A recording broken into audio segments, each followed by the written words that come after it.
ವಿಶ್ವವಿದ್ಯಾಲಯದ blue cricket ಟೀಮ್ನಲ್ಲಿ ನಗರದ Oxford ಕಾಲೇಜಿನ 5 ವಿದ್ಯಾರ್ಥಿಗಳು ಆಯ್ಕೆಯಾಗುವ ಮೂಲಕ ಸಾಧನೆ ಮಾಡಿದ್ದಾರೆ.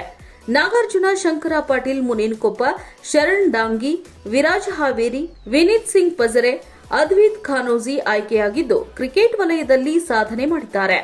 ನಾಗಾರ್ಜುನ್ ಸೇರಿದಂತೆ 5 ಕ್ರಿಕೆಟ್ ಆಟಗಾರರು ಚಾಂಪಿಯನ್ಸ್ ನೆಟ್ನಲ್ಲಿ ಕೋಚಿಂಗ್ ಪಡೆದಿದ್ದು ಗಮನಾರ್ಹವಾಗಿದೆ. ಆಕ್ಸ್ಫರ್ಡ್ ಕಾಲೇಜಿನ ಇತಿಹಾಸದಲ್ಲಿ ಮೊದಲ ಬಾರಿಗೆ 5 ಆಟಗಾರರು ಯೂನಿವರ್ಸಿಟಿ ಬ್ಲೂ ಆಗಿ ಹೊರಹೊಮ್ಮಿದ್ದಾರೆ. ಚಿಕ್ಕ ವಯಸ್ಸಿನಿಂದಲೂ ಕ್ರಿಕೆಟ್ನಲ್ಲಿ ಸಾಧನೆ ಮಾಡುತ್ತಾ ಹೊರಟಿರುವ ನಾಗಾರ್ಜುನ ಇದೀಗ ಯೂನಿವರ್ಸಿಟಿ ಬ್ಲೂ ಆಗುವ ಮೂಲಕ ಹೊಸ ಹಾದಿಯನ್ನ ತುಳಿದಿರುವುದು ಗಮನಾರ್ಹವಾಗಿದೆ.